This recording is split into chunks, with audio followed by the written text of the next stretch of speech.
እንኳን ለቸሮ አምላክ ለቅዱስ አማኑኤል ወርሃዊ መታሰቢያ በዓል እንዲሁም በዚህች ዕለት ታስበው ለሚውሉ ቅዱሳን ወርሃዊና ዓመታዊ መታሰቢያ በዓላቸው በሰላም አደረሳችሁ አደረሰን። በስመ አብ ወወልድ ወመንፈስ ቅዱስ አሐዱ አምላክ አሜን። የተከበራችሁ የልዑል እግዚአብሔር ቤተሰቦች፣ የእናታችን የቅድስት ድንግል ማርያም የአስራት ያደራ ልጆች፣ የቅዱሳን መላእክት፣ የቅዱሳን ጻድቃን፣ የቅዱሳን ሰማዕታት ወዳጆች በልዑል እግዚአብሔር አምላክ ፍጹም ሰላምታ እንደምን ቆያችሁ እያልን ከዚህ በመቀጠል የግንቦት 28ን ቀን የቅዳሴውን ምስባክና በቅዳሴ ጊዜ የሚነበበውን ምንባብ እናሰማለን።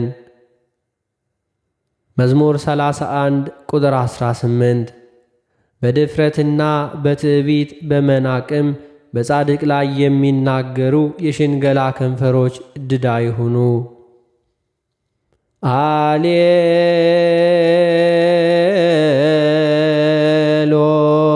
አሌሎን ለከናፍረ ጎይሎት እለይነባ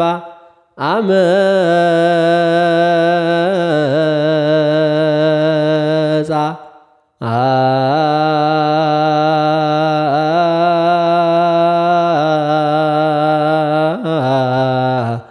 ላይለ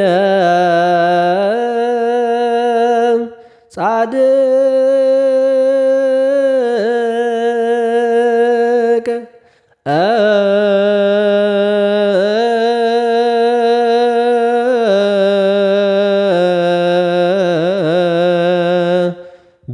በትዕቢት ወበመንኖ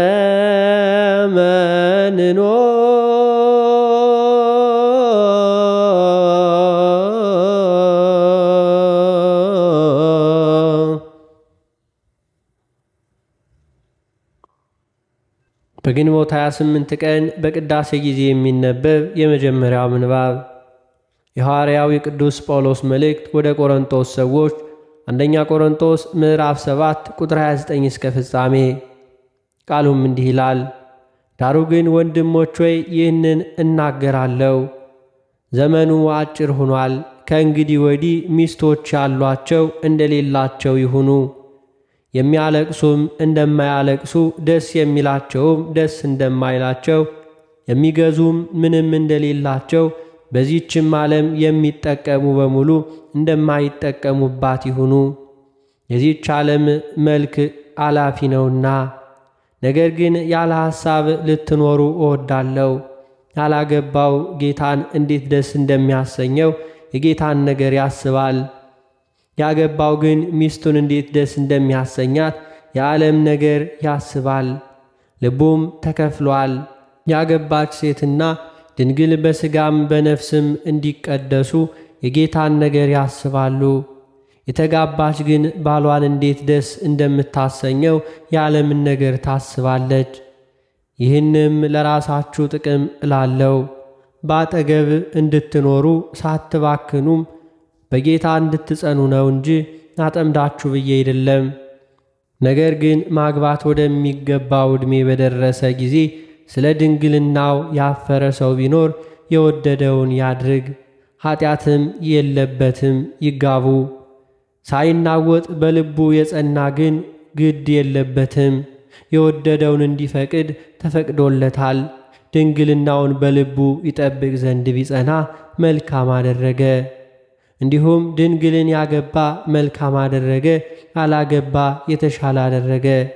ሴት ባሏ በሕይወት ሳለ የታሰረች ናት። ባሏ ቢሞት ግን በጌታ ይሁን እንጂ የወደደችውን ልታገባ ነፃነት አላት። እንደ ምክሬ ግን እንዳለች ብትኖር ደስተኛ ናት። ደግሞ የእግዚአብሔር መንፈስ በእኔ ላይ ይመስለኛል። በግንቦት 28 ቀን በቅዳሴ ጊዜ የሚነበብ ሁለተኛው ምንባብ የሐዋርያው የቅዱስ ያዕቆብ መልእክት ምዕራፍ 2 ቁጥር 19 እስከ ፍጻሜ። ቃሉም እንዲህ ይላል። እግዚአብሔር አንድ እንደሆነ አንተ ታምናለህ፣ መልካም ታደርጋለህ። አጋንንትም ደግሞ ያምናሉ፣ ይንቀጠቀጡማል። አንተ ከንቱ ሰው እምነት ከሥራ ተለይቶ የሞተ መሆኑን ልታውቅ ትወዳለህን?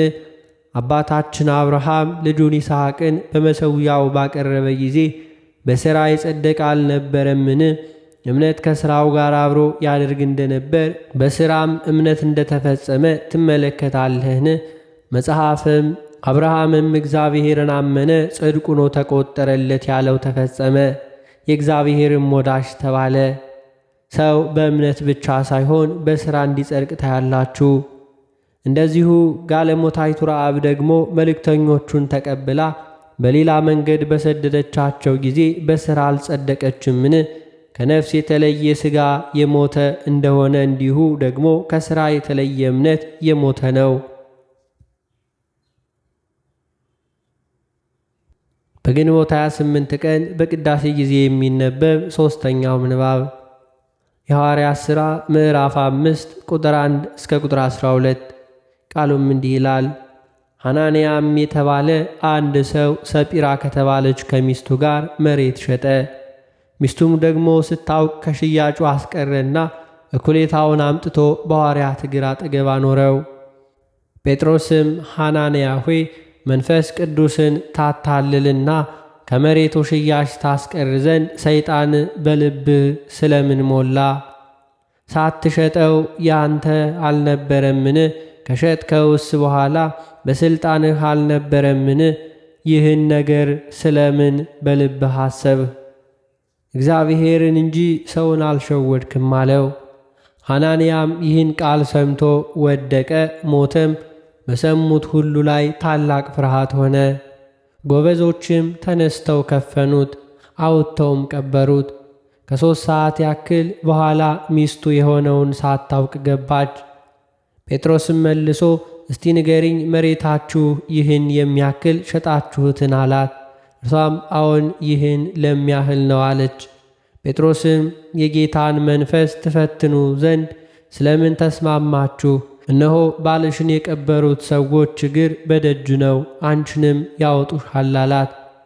ያን ጊዜም በእግሩ አጠገብ ወደቀች፣ ሞተችም። ጎበዞችም ሲገቡ ሞታ አገኟት። አውጥተውም በባሏ አጠገብ ቀበሯት። በቤተ ክርስቲያን ሁሉና ይህንም በሰሙ ሁሉ ላይ ታላቅ ፍርሃት ሆነ። በግንቦት 28 ቀን በቅዳሴ ጊዜ የሚነበብ የወንጌል ምንባብ የሉቃስ ወንጌል ምዕራፍ 12 ቁጥር 22 እስከ 39። ቃሉም እንዲህ ይላል። ለደቀ መዛሙርቱ እንዲህ አለ። ስለዚህ እላችኋለሁ ለነፍሳችሁ በምትበሉ ወይንም ለሰውነታችሁ በምትለብሱት አትጨነቁ። ነፍስ ከመብል ሰውነትም ከልብስ ይበልጣልና። ቁራዎችን ተመልከቱ፣ አይዘሩም አያጭዱም፣ ዕቃ ቤትም ወይም ጎተራ የላቸውም፣ እግዚአብሔርም ይመግባቸዋል። እናንተስ ከወፎች እንዴት ትበልጣላችሁ? ከእናንተ ተጨንቆ በቁመቱ ላይ 1 ክንድ መጨመር የሚችል ማን ነው?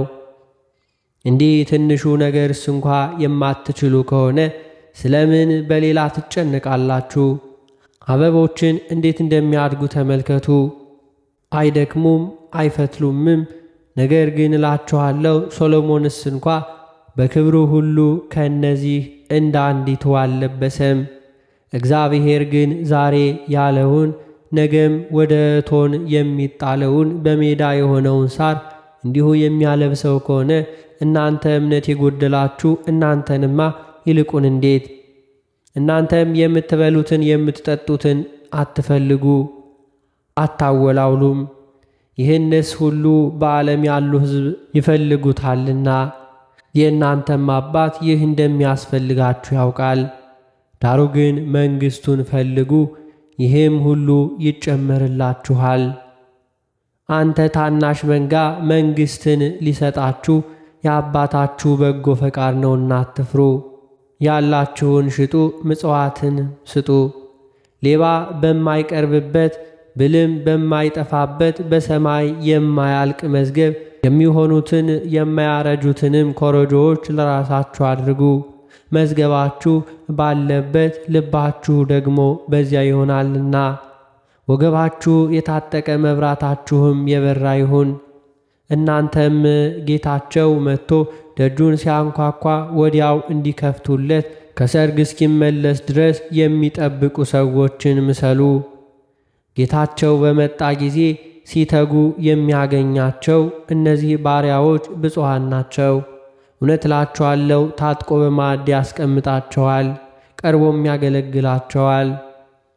ከሌሊቱም በሁለተኛው ወይንም በሦስተኛው ክፍል መጥቶ እንዲሁ ቢያገኛቸው እነዚያ ባሪያዎች ብፁዓን ናቸው።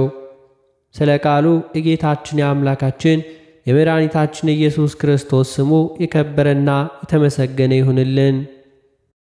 እንኳን ለቸሮ አምላክ ለቅዱስ አማኑኤል ወርሃዊ በዓል እንዲሁም በዚህች ዕለት ታስበው ለሚውሉ ቅዱሳን ወርሃዊና ዓመታዊ መታሰቢያ በዓላቸው በሰላም አደረሳችሁ አደረሰን። በስመ አብ ወወልድ ወመንፈስ ቅዱስ አሐዱ አምላክ አሜን። የተከበራችሁ የልዑል እግዚአብሔር ቤተሰቦች፣ የእናታችን የቅድስት ድንግል ማርያም የአስራት ያደራ ልጆች፣ የቅዱሳን መላእክት፣ የቅዱሳን ጻድቃን፣ የቅዱሳን ሰማዕታት ወዳጆች በልዑል እግዚአብሔር አምላክ ፍጹም ሰላምታ እንደምን ቆያችሁ እያልን ከዚህ በመቀጠል የቸሮ አምላክ የቅዱስ አማኑኤልን ድርሳን እናሰማለን። አንድ አምላክ በሆነ በአብና በወልድ በመንፈስ ቅዱስ ስም አምነን እንዲሁም እየተማጸን በዚህች በእናታችን በቅድስት ቤተ ክርስቲያን ፊት ቆመን ጠላታችን ሰይጣንን እንክዳለን። ለዚህም ምስክራችን ጽዮን ማርያም ናት። ለዘላለሙ አሜን። ወልድ ዋህድ በተባለ በጌታችንና በአምላካችን በመድኃኒታችን በኢየሱስ ክርስቶስ በቅዱስ አማኑኤል የመታሰቢያ ቀን የሚነበበው ድርሳኒ ነው። አንተ ርጉም አይሁዳዊ ስማ ልንገርህ። ያለ ዘርአ ብእሲ ድንግል ማርያም በቅድስና አካላዊ ቃል ክርስቶስን ጸንሳ እንደወለደችው አብም አስቀድሞ ያለ እናት እንደወለደው ልዑለ ቃል ነቢዩ ኢሳይያስ እነሆ ድንግል ጸንሳ ልጅ ትወልዳለች፣ ስሙንም አማኑኤል ትለዋለች፣ ቅቤና ማርን የጠገበ ነው፣ ክፉና በጎውን ሳያውቅ መልካሚቱን ይመርጣታል ብሎ ትንቢትን ተናገረ። ነቢዩ ኢሳይያስ እነሆ ድንግል ትጸንሳለች አላት። ክርስቶስን በድንግልና ጸንሳ የወለደችው የኢያቄምና ሐና ልጅ ድንግል ማርያም ናት። ስሙንም አማኑኤል ትለዋለች አለውም ዓለምን የሚገዛ ወልደ እግዚአብሔር ነው። ከፍጡራንስ ማን ነው? ገና ሕፃን ሳለ ክፉውን በጎውን ሳያውቅ መልካሚቱን የሚመርጣት ከፍጡራንስ ማን ነው? የእናቱን ማኅተመ ድንግልና ሳይከፍትስ በድንግልና ተጸንሶ በድንግልና የሚወለድ ማን ነው? ከፈጣሪ በቀር በድንግልና ተጸንሶ በድንግልና መወለድ ለፍጡር አይቻለውምና። ዳግመኛ ነቢዩ ኢሳይያስ ስለ ክርስቶስ እንዲህ አለ።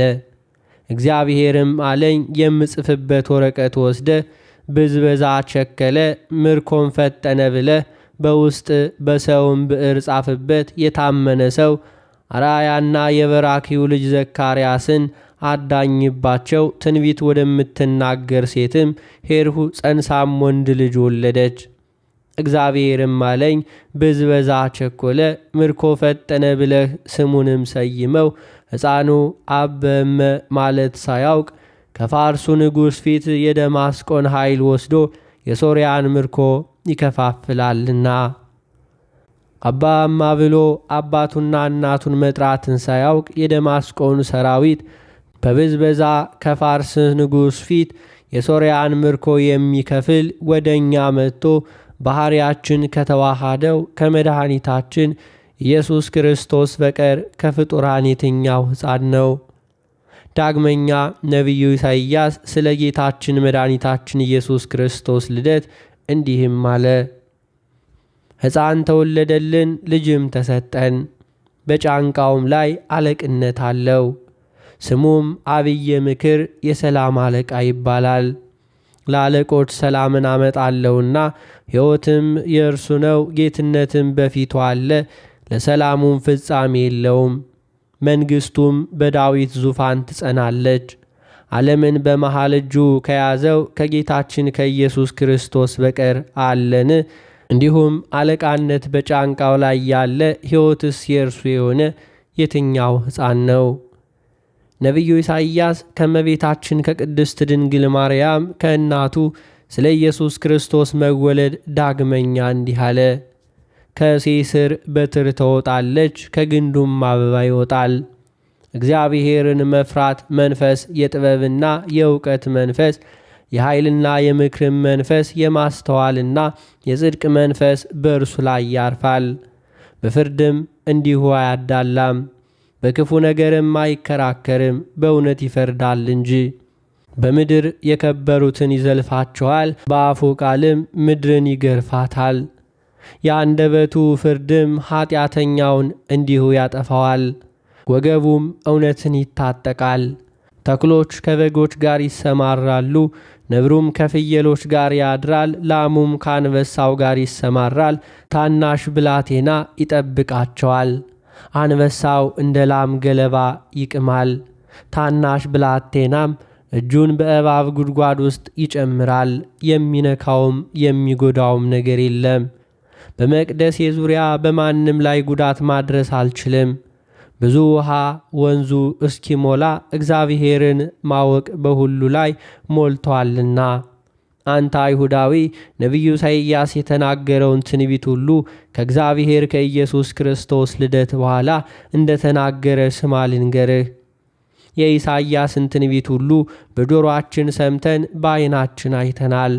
ተኩሎች ከበጎች ጋር እንደተሰማሩ፣ ላሞችም ከአናብስት ጋር፣ ፍየሎችም ከአናምርት ጋር በኢየሱስ ክርስቶስ መሃል በወንጌል ሕዝብ ከምእመን ጋር፣ ኃጥእ ከጻድቅ ጋር፣ ሩቆች ከቅርቦች ጋር አንድ መንጋ እንደሆኑ በዓይናችን አይተናል። በፍጹም መድኃኒት ኢየሱስ ክርስቶስ በእርሱ ልደት ሰማያውያን መላእክትና ምድራውያን ሰዎች ሁሉም አንድ መንጋ አንድ ማኅበር ሆነዋል። ነቢዩ ኢሳይያስ ስለ ክርስቶስ ዘመነ ሥጋዊ ዳግመኛ እንዲህ አለ። መላዋ ምድር በደስታ ትጮኻለች፣ የደጋ ዛፎችም በአንተ ደስ ይላቸዋል።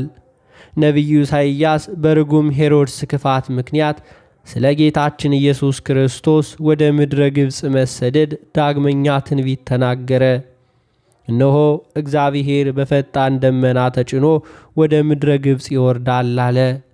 የግብፃውያን የእጅ ሥራቸውን እንዲሁ ይነዋወጣል፣ ልባቸውም በእርሱ ላይ ይንቀጠቀጥባቸዋል። ግብፃውያንም በግብፃውያን ላይ ይነሳሉ። ወንድም ወንድሙን ሰውም ባልንጀራውን ይገድላል።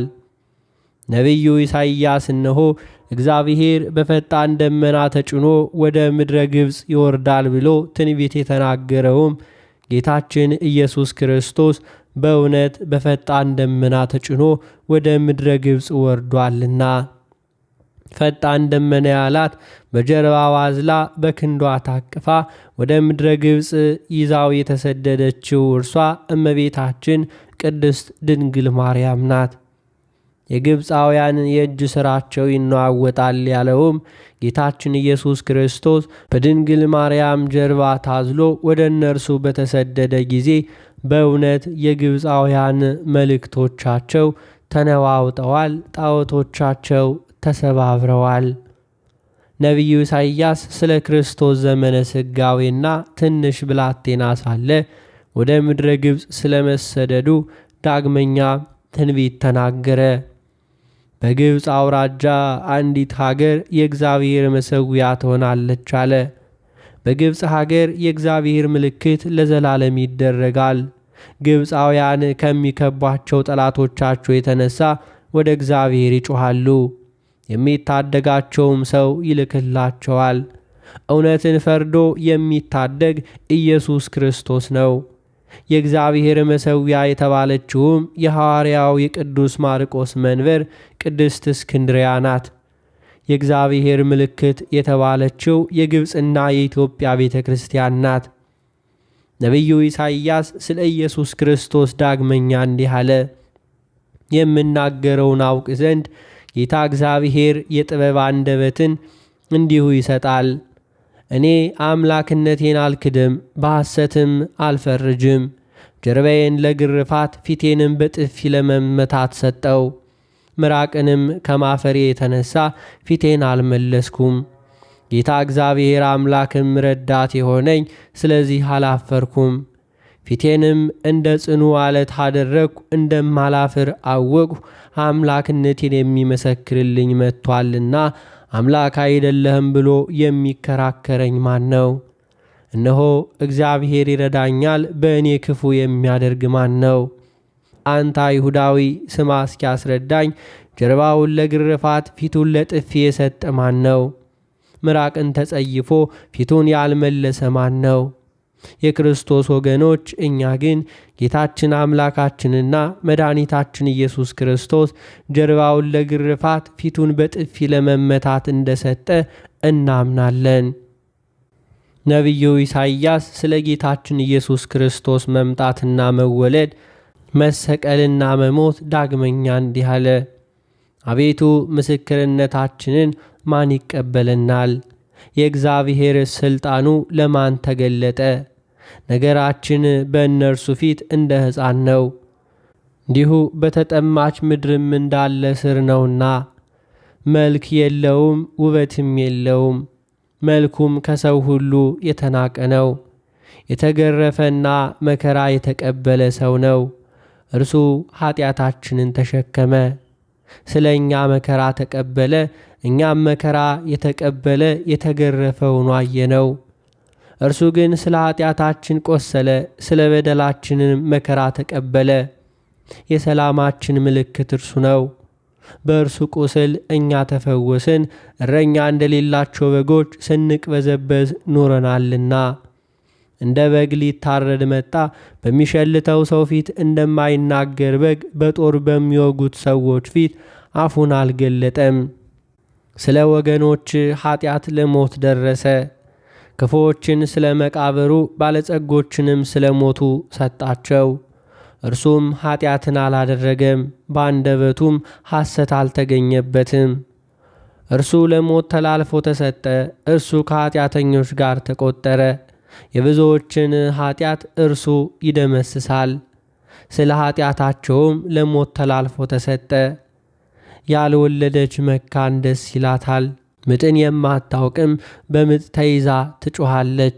ባል ካላቸው ይልቅ የፈቱት ልጆች ብዙዎች ናቸውና። አንተ አይሁዳዊ እስኪ ስማ፣ ኃጢአታችንን የተሸከመ ስለ እኛ መከራ የተቀበለ ማን ነው? ታሞ ተገርፎ ያየነው ማን ነው? ስለ ኃጢአታችን የቆሰለ ስለ በደላችን መከራ የተቀበለ ማን ነው? ኃጢአታችንን የተሸከመ በዕፀ መስቀል ላይ ስለ እኛ የተሰቀለ ስለ በደላችን የቆሰለ የታመመ ሞቶ የተቀበረ የሰላማችን ምልክት እርሱ ኢየሱስ ክርስቶስ ነው። እርሱም በትንሣኤያችን እኛን ያነሳን ዘንድ ከመቃብሩ ፈጥኖ ተነሳልን። ዳግመኛ ስማ አንተ አይሁዳዊ፣ ትርጓሜውን አስረዳኝ። እንደ በግ ሊታረድ የመጣ ማን ነው? በሚሸልተው ሰው ፊት አፉን ያልገለጠ ማን ነው? ልቡናህ የታወረ አይሁዳዊ ሆይ፣ አንተስ ትርጓሜህን እንዲሁ ስለማታቅ ክርስቲያናዊ፣ እኔ ግን ትርጉሙን አስረዳሃለሁና ስማ። እንዲሁ ሊታረድ የመጣውና በሚሸልተው ፊት አፉን ያልገለጠ ንጹሕ በግ የመሥዋዕታችን በግ ኢየሱስ ክርስቶስ ነው። ኃጢአታችንን የሚያስተሰሪ የእግዚአብሔር በጉ እነሆ ይህ ነው። ብዙ የዘካርያስ ልጅ ቅዱስ ዮሐንስ እንደተናገረ የሚሰቅሉትንና ጎኑን በጦር የሚወጉትን አይሁድ በእነርሱ ፊት ያልተናገረው ትዕግሥተኛ በግ ኢየሱስ ክርስቶስ ነው። አማናዊ በግ ኢየሱስ ክርስቶስን አንተ አይሁዳዊ በመስቀል ላይ ሥጋውን ሰቀልህ፣ ደሙን አፈሰስክ። ነገር ግን አምላክነቱን አላመንህም፣ ሰው መሆኑን አላወቅህም። ከትንሣኤውም በኋላ ከበደልህ አልተመለስክም። ሥጋውንም አልበላህም፣ ደሙንም አልጠጣህም። ስለዚህ ክህደትህ የክርስቶስ ሕይወት የለህም። በሥጋም በነፍስም ከጨለማ አበጋዞች አጋንንት ጋራ ወደ እንጦሮጦስ ይወረውርሃል። የክርስቶስ ወገኖች እኛ ግን የመሥዋዕት በግ ክርስቶስን ሥጋውን በላን፣ ደሙን ጠጣን፣ በእርሱ ቁስል ተፈወስን፣ አምላክነቱን አምነናልና ሰውነቱን አውቀናልና። ነቢዩ ኢሳይያስ ዳግመኛ እንዲህ አለ፣ እግዚአብሔር የሕዝቡን ቁስል ኃጢአት በፈወሰበት ዘመን ያን ጊዜ የጨረቃ ብርሃን እንደ ፀሐይ ብርሃን ሆኗልና። ክርስቲያናዊ ሰው ሆይ በጌታ በክርስቶስ ወንጌል ፈጽሞ ደስ ይበል። ጨረቃ እንደ ፀሐይ አብርቶልሃልና፣ ይልቁንም ፀሐይ 7 እጥፍ አብልጦ አብርቶልሃልና። ጨረቃ በሌሊት ጨለማ ካልሆነ በቀር እንደሚያበራ ዓለምም ቀድሞ በአዳም እስከ ሙሴ ያለ ሕግና ሥርዓት በጨለማ ነበረችና፣ ከአዳም በኋላ ሕዝቦች በአቤልና በሴት በሄኖስና ወደ ገነት ባረገው በሄኖክ ትምህርት ጸንተው ይኖሩ ነበር። ቅዱሳን ሐዋርያት በዲድስቅልያ እንደጻፉ 7 ትካት ግን ኖህም አስተማራቸው ስላልተመለሱ በጥፋት ውሃ እንዲሁ ተደመሰሱ። የሰዶምና የገሞራ ሰዎችም አብርሃምና ሎጥ መልከ ጼዴቅም እንዲሁ አስተምረዋቸው ከኃጢአታቸው ክፋት ስላልተመለሱ እግዚአብሔር በነደደ እሳት አቃጥሎ አጠፋቸው። አብርሃም ግን ገና የ10 ዓመት ብላቴና ሳለ ጀምሮ እግዚአብሔርን አወቀው፣ ወደደው።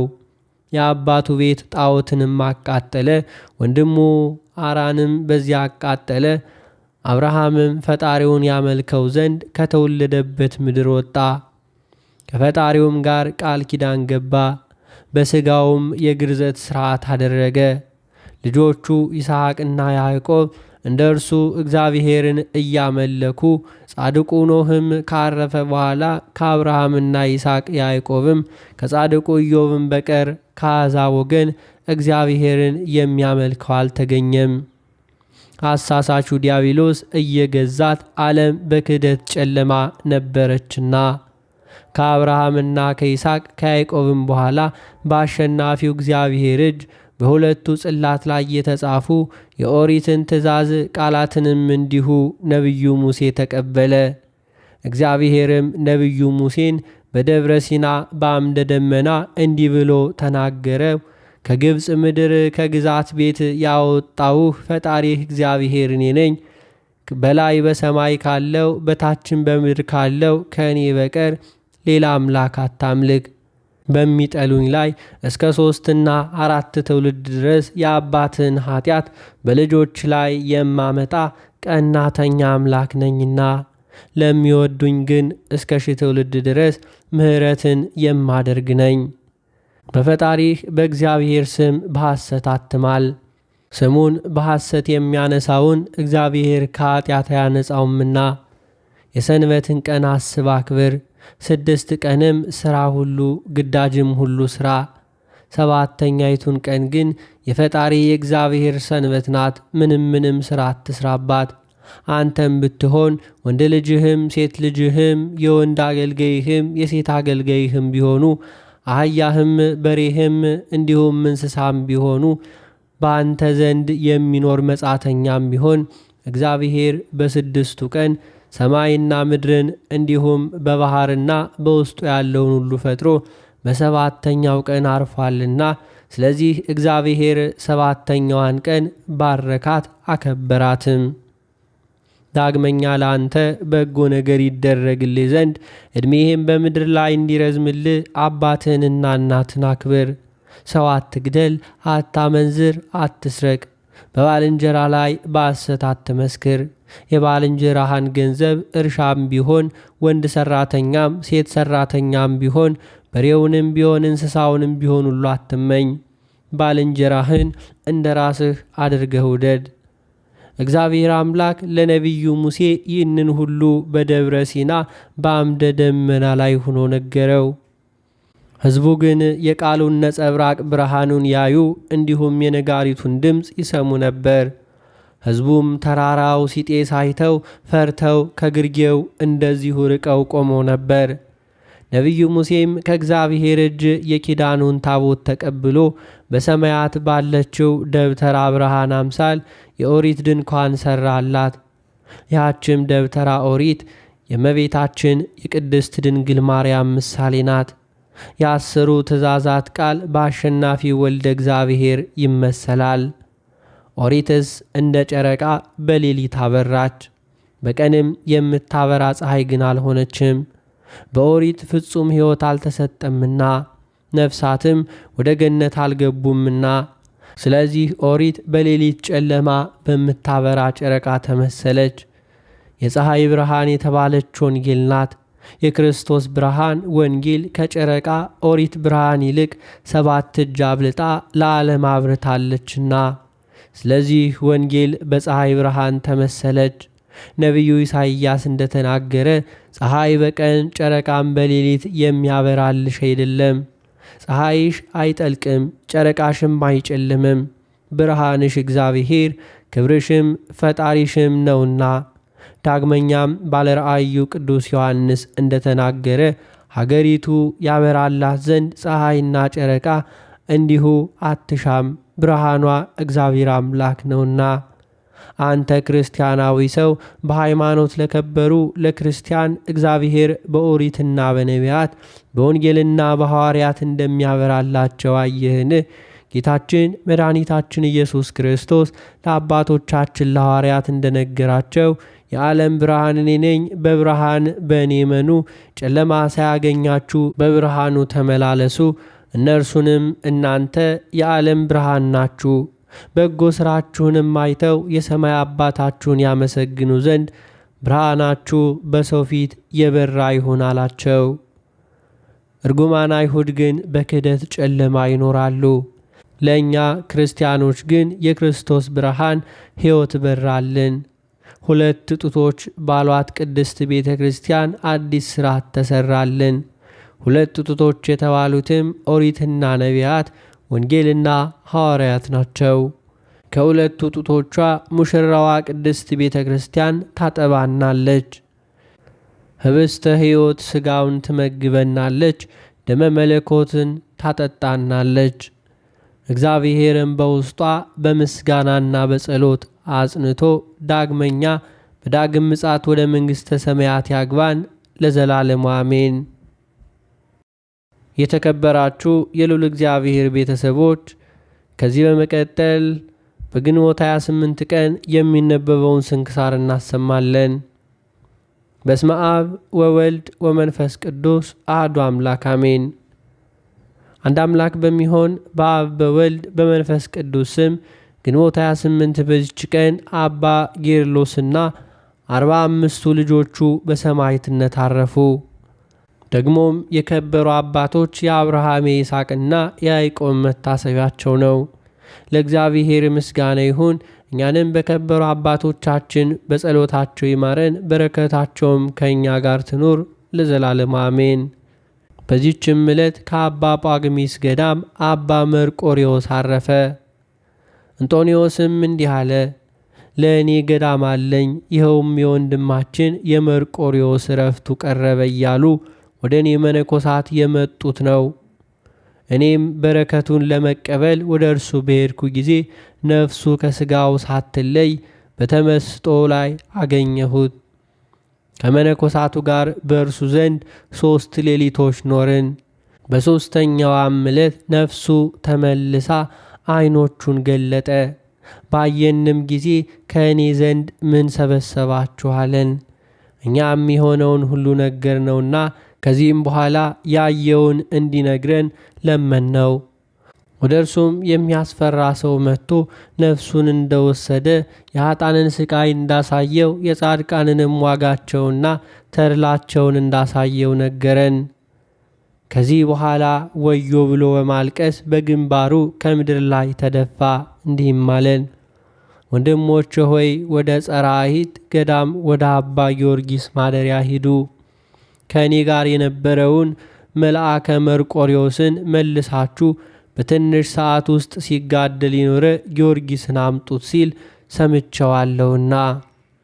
ይህችም ሥጋው እስኪቋጠር የተጋደለባት የጨው በረሃ ናት።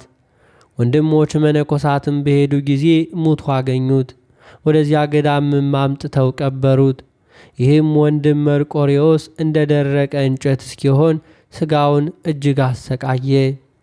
ከዚህ በኋላ ወደ ገዳም ይሄድ ዘንድ እንዲሁ ተሰናበተኝ። ደግሞ ግንቦት 28 ቀን ወደ እኔና ታገኘኛለህና አለኝ። በቀጠረኝም ቀን ወደ እርሱ ሄጄ አገኘሁትና እኔ ወደ አባቶቼ ሄዳለሁ፣ ወደ አንተም 3 አጋዘኖች ይመጣሉ፣ ጆሮዬንም በጀርባቸው ላይ ጫን፣ እነርሱም ወደ ቦታዬ በእግዚአብሔር ፈቃድ ይመሩሃል። በዚያም በማደሪያዬ ውስጥ ድፈኑኝ አለ። እንደ ቃሉም ሆነለት። ከመቃብሩም ቁጥር የሌላቸው ድንቆች ታምራት ተገለጡ። ለእግዚአብሔር ምስጋና ይሁን።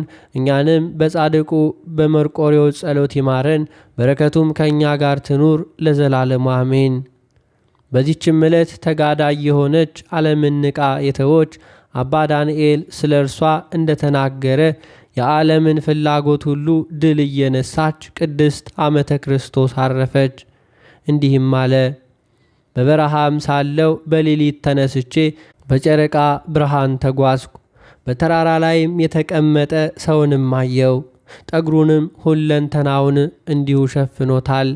በልቤም ወደ እርሱ ሄጄ ይህ ምን እንደሆነ ልወቅ ብዬ ወደ እርሱ ሄድኩ። ባየችኝም ጊዜ ወደ ተሰነጠቀ አለት ውስጥ ገባች። ሰው እንደሆነ አውቄ የእግዚአብሔር ሰው ሆይ ወደ እኔ ትመጣ ዘንድ በረከትህን እንድቀበል እማልድሃለሁ አለው። እጅግም አብዝቼ ለመንሁት። ከዚህም በኋላ አባት ሆይ አልወጣምና ይቅርታ አድርግልኝ አለችኝ። ስለምን አልኋት። እኔ ሴት ነኝ ራቁቴንም ስለሆንኩ አለች። ይህንንም ሰምቼ የለበስኩትን አስፍጣልሁላት፣ ለብሳም ወጣች።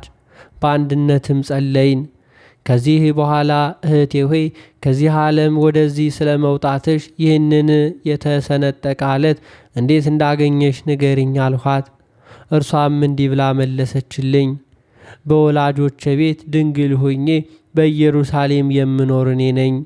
ሁልጊዜ የሚጎበኘኝና እኔ ጋር የሚነጋገር አንድ መነኮስ ነበር። ከጥቂት ቀኖችም በኋላ ወደ እርሱ ሄድኩ። በእግዚአብሔር ፊትም ኃጢአቱን እየታመነ ሲያለቅስ አገኘሁት።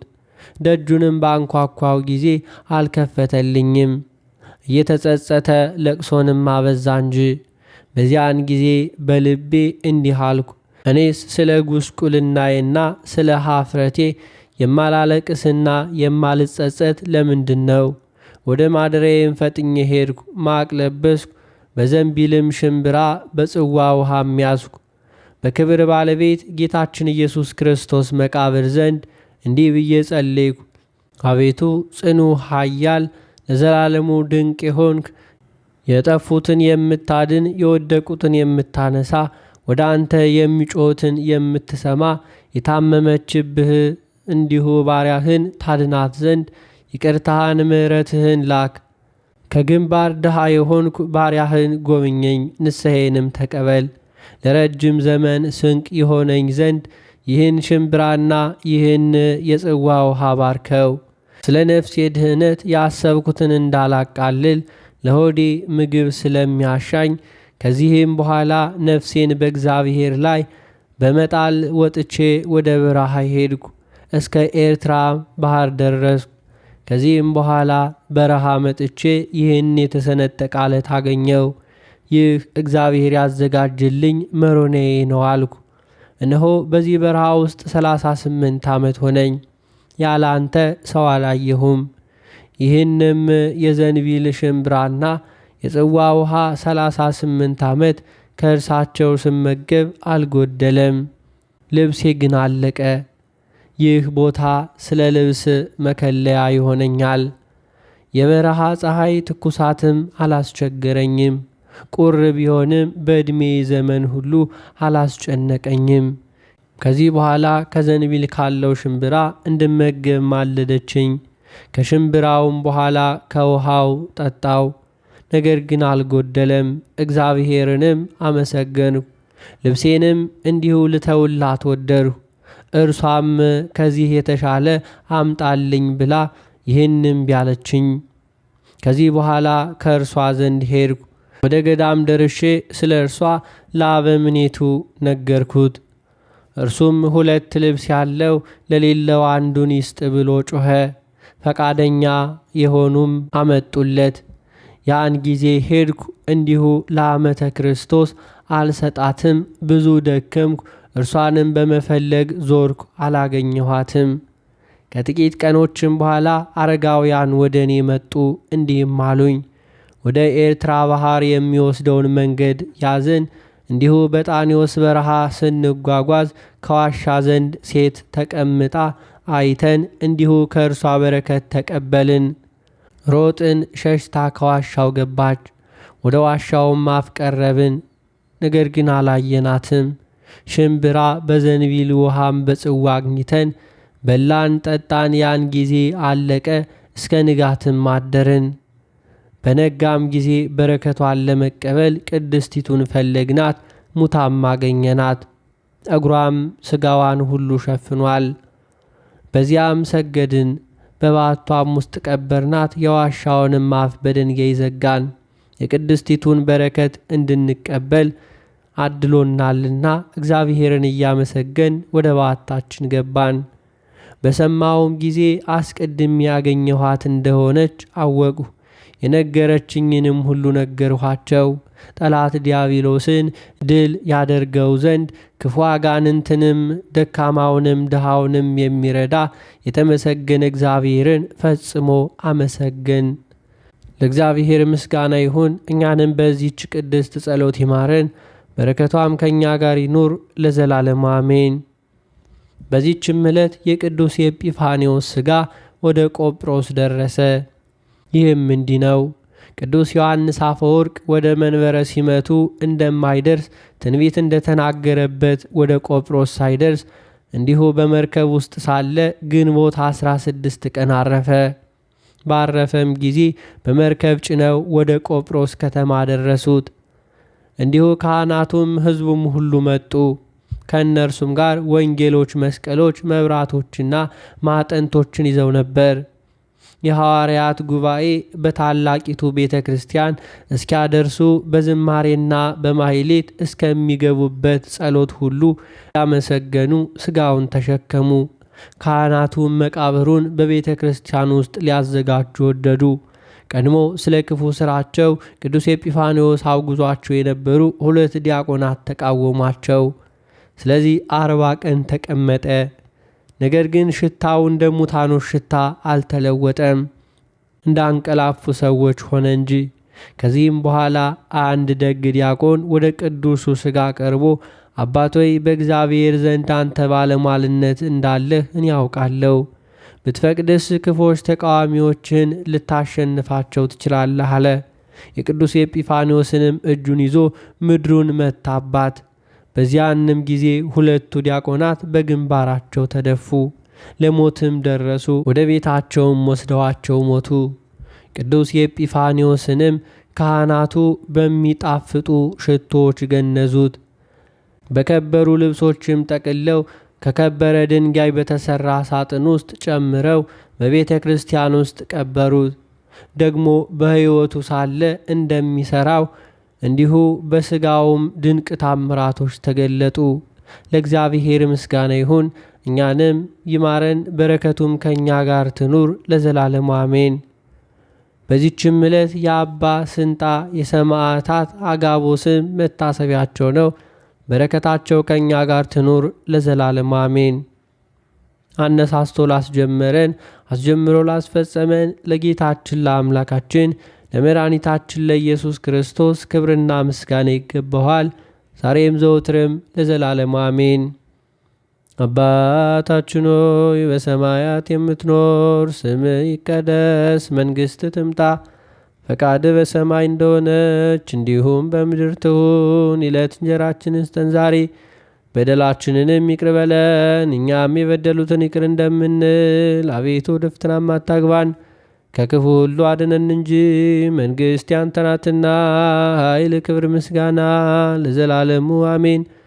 እመቤታችን ቅድስት ድንግል ማርያም ሆይ በመልአኩ በቅዱስ ገብርኤል ሰላምታ ሰላም እንልሻለን። በሐሳብሽ ድንግል ነሽ፣ በሥጋሽም ድንግል ነሽ። አሸናፊ እግዚአብሔር እናት ሆይ ሰላምታ ላንቺ ይገባሻል። ከሴቶች ሁሉ ተለይተሽ አንቺ የተባረክሽ ነሽ። የማፀንሽ ፍሬ የተባረከ ነው። ጸጋን የተመላሽ ቅድስት ሆይ ደስ ይበልሽ፣ ሉል እግዚአብሔር ከአንቺ ጋር ነውና ከተወደደው ልጅሽ ከጌታችን ከመድኃኒታችን ከኢየሱስ ክርስቶስ ዘንድ ይቅርታውና ምሕረቱን ለምኝልን ኃጢአታችንን የሚያስተሰርይልን ዘንድ ለዘላለሙ አሜን።